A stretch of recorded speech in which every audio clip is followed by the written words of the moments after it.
Voir comment elles vont. C'est le plus important, voir si tout va bien et si ça ne va pas, comment on ajuste. Et elle a vu comment se portent les clubs Batonga de Lotcho, de Torvillon et de Elou.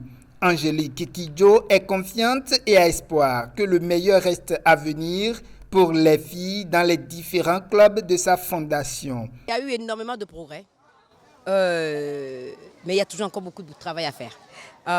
Chaque fois qu'on fait un pas en avant, on se rend compte que pour faire le prochain pas, il y a une autre étape à laquelle il faut passer. Il faut arriver à trouver une façon pour que les plus jeunes de 10 à 14-16 ans, on les subdivise un peu mieux dans des groupes différents, en groupes d'âge, avoir un peu plus des activités ludiques pour celles qui sont plus petites, s'adapter au fur et à mesure aux besoins des enfants. Le directeur pays de la fondation se réjouit des bonnes performances notées sur le terrain. Je salue d'abord les communautés, les leaders des communautés qui nous supportent dans cette lancée, dans ces activités que la fondation mène.